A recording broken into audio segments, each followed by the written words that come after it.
Hello and welcome to Radio Waves. I'm your host, Kris Poliquin, and this is a production of Red Apples Media.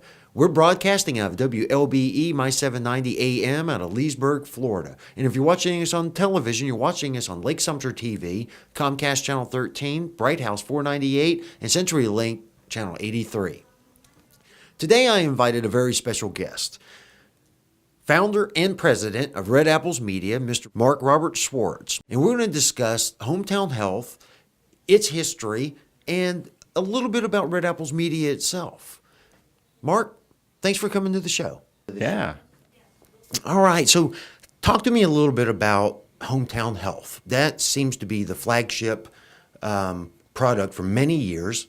I generally think it still is, but it kind of led on to Red Apples Media, the bigger picture, didn't it? Yeah, right. We the company launched in 2009 as Hometown Health TV LLC. We started out producing a monthly medical program that featured local practitioners in a specialty exclusive type of presentation to help market, educate, inform, and entertain people in the waiting room at local doctor's offices. And we will, in June, celebrate our 100th consecutive episode, which makes us the longest-running locally produced TV program. We've picked up probably in the neighborhood of about a dozen awards along the way, industry awards, community awards, specifically for hometown health. And it's been an unbelievable, exciting ride that we've been on since we've started producing those episodes. And we started out with, I think, 2 specialists in the network. I think we hit a capacity of maybe 22, which is really kind of our sweet spot.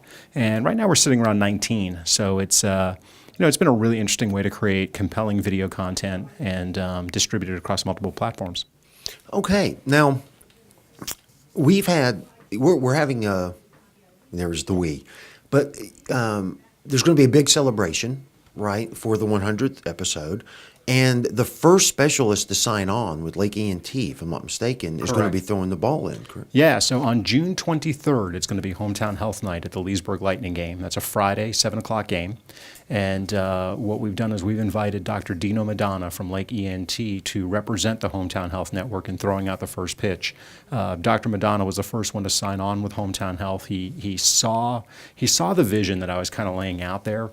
And we were definitely ahead of our time with what we were trying to do. You know, we sit here 8 years later, and we now see the value of video and digital distribution and in-office education. But it was so different and so unique for this community at that time that we were having a tough time getting physicians to understand it, let alone buy into it. When you have somebody with credibility like Dr. Dino Madonna step up and say, yeah, I get it, I see what you're trying to do, that was sort of that first brick that came falling out of the wall.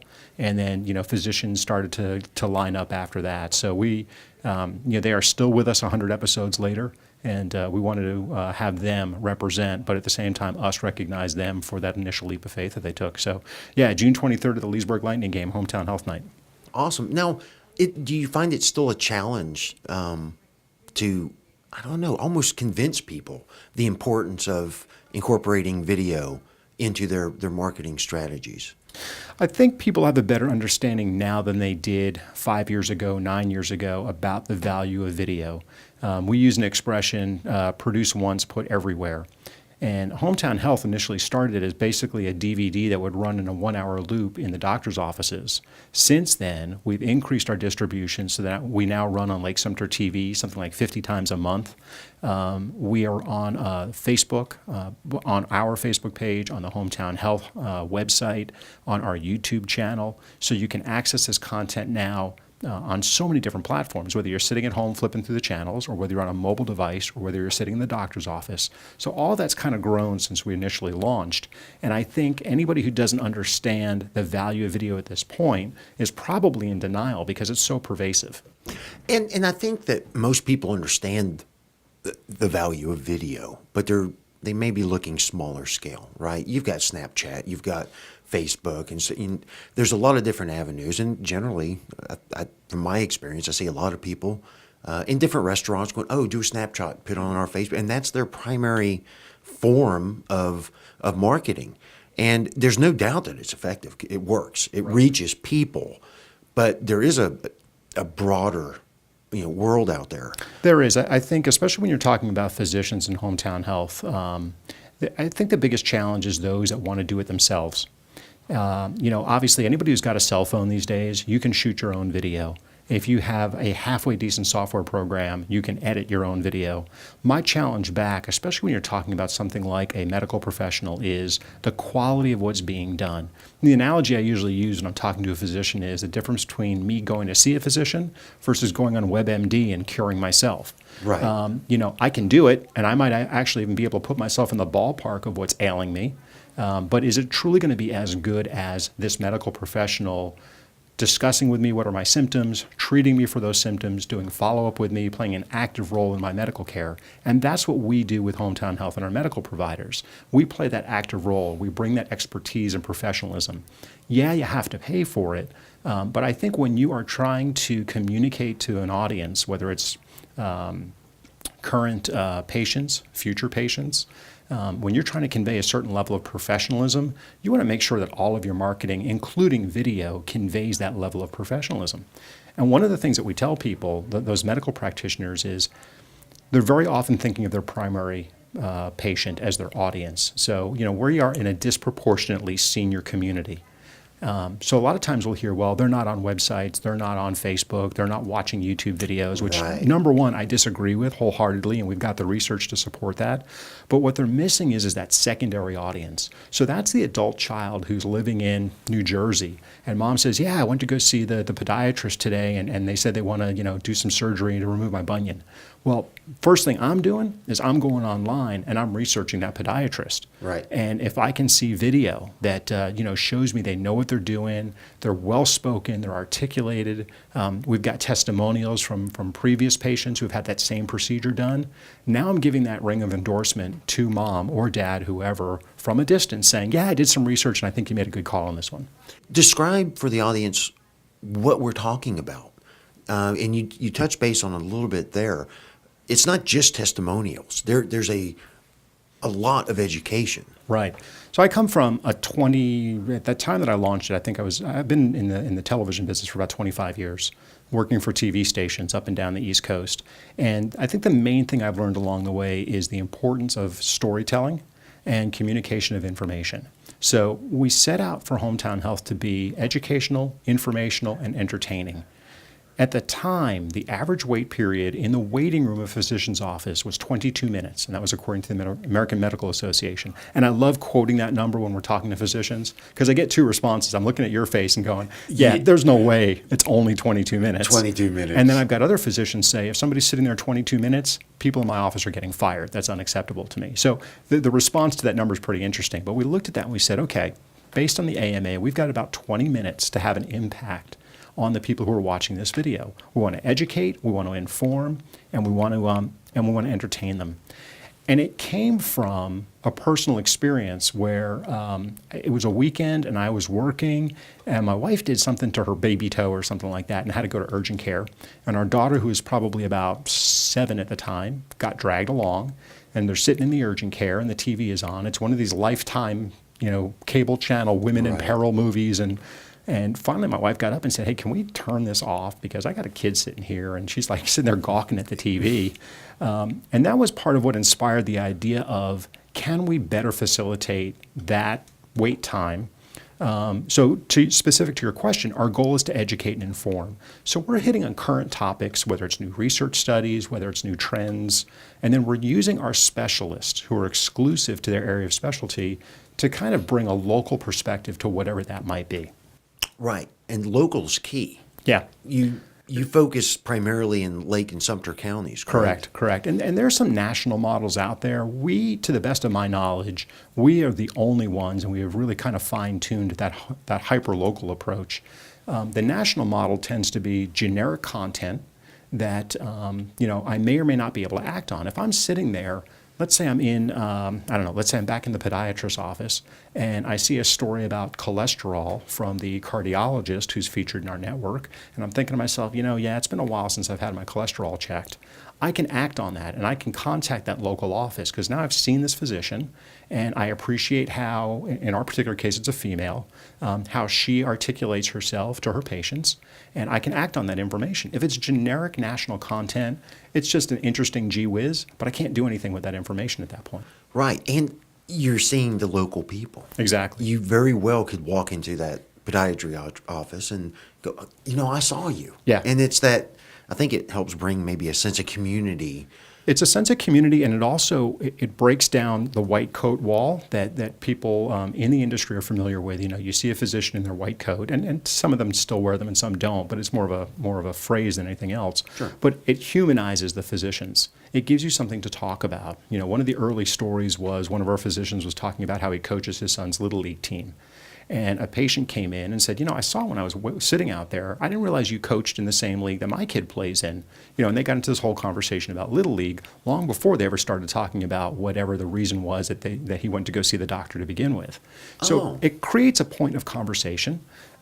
Many of our physicians who have been in the network for a while tell us that they get recognized. They might be out grocery shopping and someone will say, hey, I saw you on TV. And so it adds credibility, it adds recognition, it adds a reason and an opportunity for them to have conversations at a level other than the medical reason that they went in to begin with. Right. And I think credibility is huge too. Yeah. Because if you feel comfortable with your doctor, or I don't know, I think in the smallest part of your mind, you see someone on television or on a show, you just have confidence automatically. Sure. Because why would they put that guy if he doesn't know what he's talking about? So well, I think the ripple effect of something like this goes it's just far out. And take credibility a step further, because I have never once interviewed a physician and said, what makes you different? And they said, well, I'm kind of so-so at what I do. And no one's ever said, everyone always believes, and rightfully so, that they are very good at what they do, that they treat every patient like they're a member of the family. Everybody has that same kind of belief in their practice and their capabilities. When you have patients who can articulate that in testimonials, that's what brings credibility. And especially in this demographic where you have, as I said before, a disproportionately senior population, when seniors and peers hear from each other, the number one referral source for any physician is going to be word of mouth, especially if it's an elective type of thing. I got to get my bunion taken care of. Where did you have yours done? That's going to be your first source of referral. Right. So when you can utilize testimonials, and I'll tell you, that's probably from a content standpoint, one of the biggest evolutions for Hometown Health is getting the physicians to kind of step away from every episode needs to have me in it to let's let some other people tell the story for a little while. And I think they've really started to understand sort of the balance between seeing the physician or other members of the practice on camera versus having patients talk about what a great experience they had. And again, I think it just makes people feel maybe a little more comfortable. Yeah, I would agree with that. Just in general, in general. Now, so this is the 100th episode. Yeah. How many... What is that, 9 years, 9 years? Yeah, it took us about 9 years to get to that point. We launched, our first episode was March of 2009. We actually rolled it out right around Thanksgiving time of 2008, and then we have been going from there. All right. Well, we need to take a quick break. When we return, we'll get a little bit more history on Hometown Health and talk a little bit about Red Apple's media. I look forward to it. We'll be right back.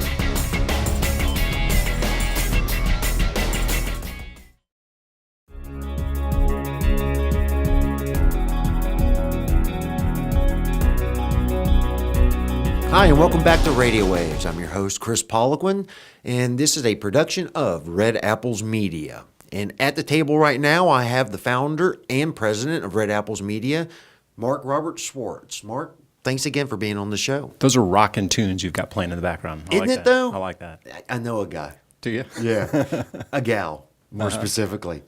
So before the break, we were talking about Hometown Health, and we ended how long it's been. Right. What role did Hometown Health play in what Red Apple's Media is today? Yeah, Hometown Health continues to be sort of the backbone of Red Apple's Media. Red Apple's has grown, or Hometown Health has grown into a multimedia video production marketing company. And really where it changed was we were having medical clients that were Hometown Health clients come to us and say, we really like what you guys do on the video stuff. What else can you do for us? Really social media websites were truly coming into play at that point. So we started to get involved with more of their overall marketing. We were managing some of their websites for them. We were doing some of their brochures and print collateral and doing some of their advertising.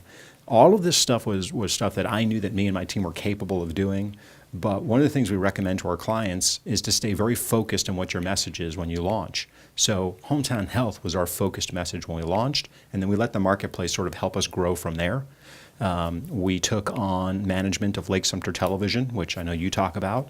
We took on a tremendous amount of media and marketing responsibilities with clients that were not medical as well. And then we needed sort of an umbrella brand that people understood, because they always thought that all we could do was the medical video stuff, because we had done such a good job of branding ourselves for 4 or 5 years doing that when you had non-medical people say, well, can you do video for us as well, or do you only do medical? We're like, heck no, we can do that also. So that's where Red Apples Media came from. Okay.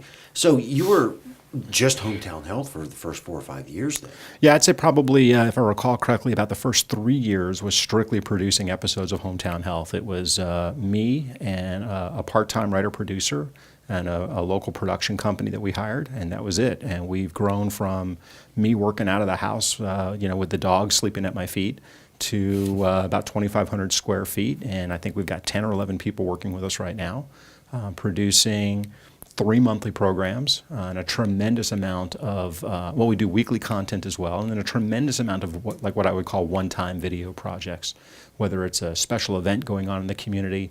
If you've been to a local charity event and you've seen the video right before they ask you to make a donation, there's better than even odds that we produced the video for that event. We produce content that now airs on Lake Sumter Television. We made a commitment to the college and to Lake County to dramatically improve the quality and the quantity of the content that was airing on that channel. And we're in the 4th year of our relationship with them.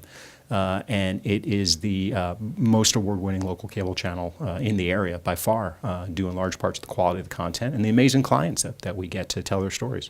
And a lot of the clients, from what I can tell, are more or less partnerships, friendships, just throughout over the last couple of years, through community events or just the college foundations, events, live stream. I mean, the list goes as far as people that you've worked with. Yeah, when you own your own company, I think one of the most liberating moments is when you realize that you don't have to take every piece of business that comes your way. You get to be a little bit more selective, and you work with the businesses and the people and the organizations and events that, number one, you feel like you can bring value to that relationship, but also that you're genuinely interested and engaged in what they're doing and you respect what they're doing. I'll tell you, very early on, when we were launching Hometown Health, any physician that was interested in signing up, we would take. And we were pretty lucky. I'd say maybe there was one misstep along the way where we just knew that video is not really a good move for this particular individual. We didn't decide that until we were working with them for a while. But we get to be a little bit more choosy, and with that, we build long-term relationships with the vast majority of our clients. We get involved in the things that are of interest to them, that they're passionate about. Mm-hmm. And frankly, there are times where I can pick up the phone and call one of our clients and say, hey, I'm trying to help raise money for this particular cause that I think you would feel interested and engaged in. Would you join me in this? And our clients have been incredibly generous over the years. So it really is, it's about relationships far and away. Look, I'm lousy at sales. Always have been, figured that out early on. I'm a little bit better at kind of creating relationships. Mm-hmm. And that's all about making sure that everybody gets value in a relationship. Sales, you might not always get bilateral value. Whoever made the sale generally walks away the winner. Right. So what inspired you to start this? I mean, if you don't mind me asking, you were in a 1-bedroom office with the dog at your feet. Right. Did you just have a passion for health industry? And you spoke earlier about being in video production for years and years and years. But I had a passion for keeping a roof over my head. I was laid off from my previous job, and what inspired me was fear and desperation. I never set out to be an entrepreneur, never set out to own my own business. I did what I needed to do at that moment in time. It was late 2008. The economy had completely tanked. Mm-hmm.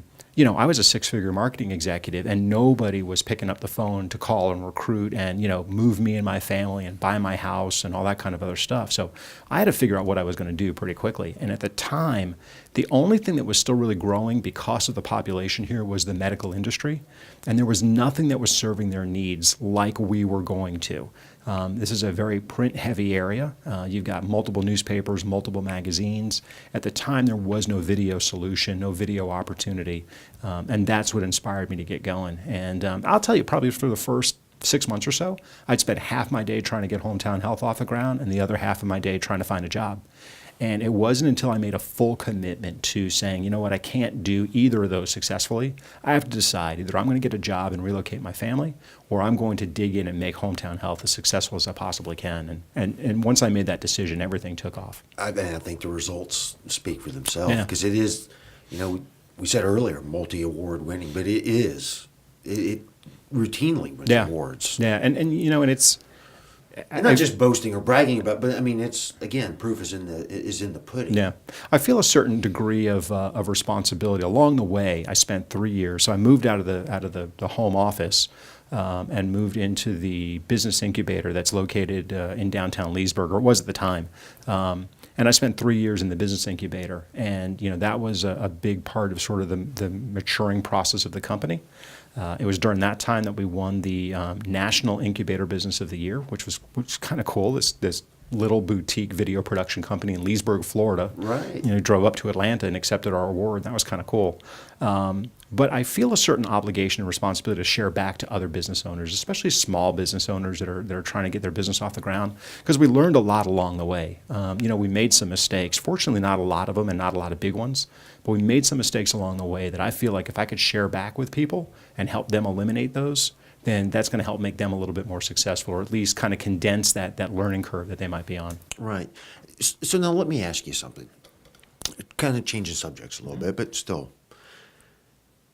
Who, from the mind of a marketer, right, who do you think needs to market themselves, right, to hire a company to do it? And in the beginning of the show, I kind of spoke that most people are doing it on their own with social media. Right.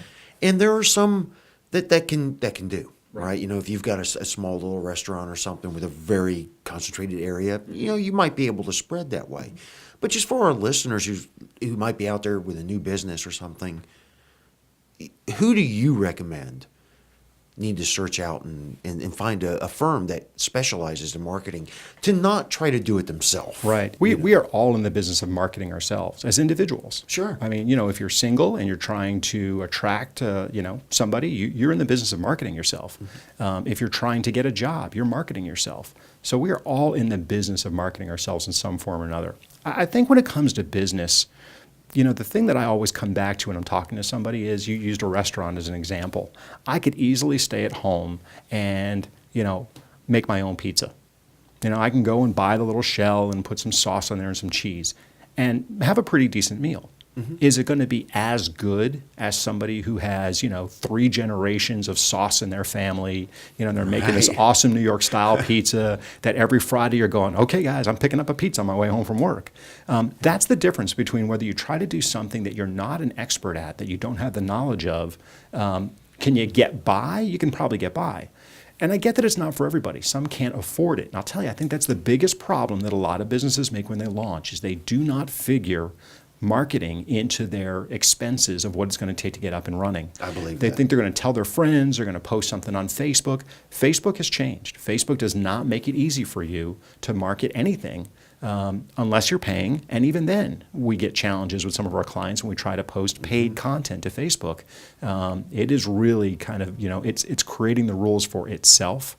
I was talking to a friend of mine today who opened a new business recently, and he said, all of my business right now is coming from Facebook and Google. And I started asking him a bunch of questions and realized that, in fact, some of what he was doing on Facebook was not as efficient as it could have been. And the more I shared with him, the more ideas I had, and sort of what I knew that he didn't. Right. You start to realize that, well, maybe I've been kind of wasting money. I know it's only $100 here and $100 there to boost a post, but that's $100 wasted if you're not doing it the right way. Right. Yeah. Right. So every business is different. Every business's budget is different. It depends on how competitive your marketplace is. If there are 20 pizza places within a 5-mile radius, you're in a more competitive environment than if there's only 2. So you might need to kind of think about how you're going to market yourself to differentiate from everything else that you're doing.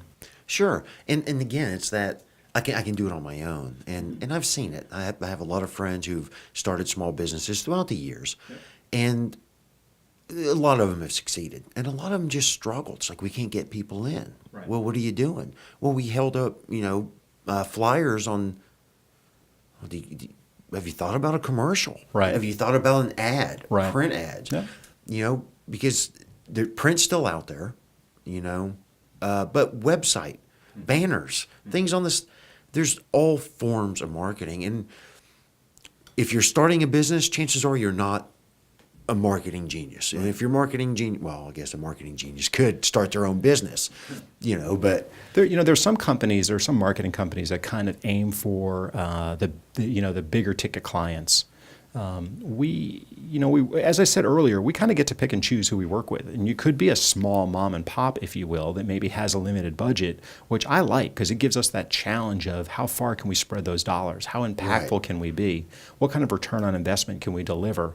Versus, put me on a contract for, X number of $1,000s a month, and I kind of sit, fat and pretty for a couple of months until you finally say to me, what are you doing for me? Exactly. That is not what our business has ever been about, and not the kind of relationships that we build. So for us, it's not a matter of whether you've got a huge budget or a small budget. It's really whether we feel like we can do something to help put you in a better position. It's, again, bringing that value to the relationship. Exactly. And, well, I couldn't have said it any better than that. Well, no, because, again, it's the, why do I need to pay for something if I can do it myself? Right. So if anybody wanted to get information on Red Apples Media, where can they get that? redapplesmedia.com. Apples is plural. And give us a call, 352-801-7106. We'd be honored to help you. Great. Marc, thank you very much for coming on to our show. Thanks for having me, Chris. Oh, anytime. This is Honestly, a genius anytime. idea. I think it was great. That's all the time we have for today. So we will see you next time. I'm your host, Kris Poliquin. Out.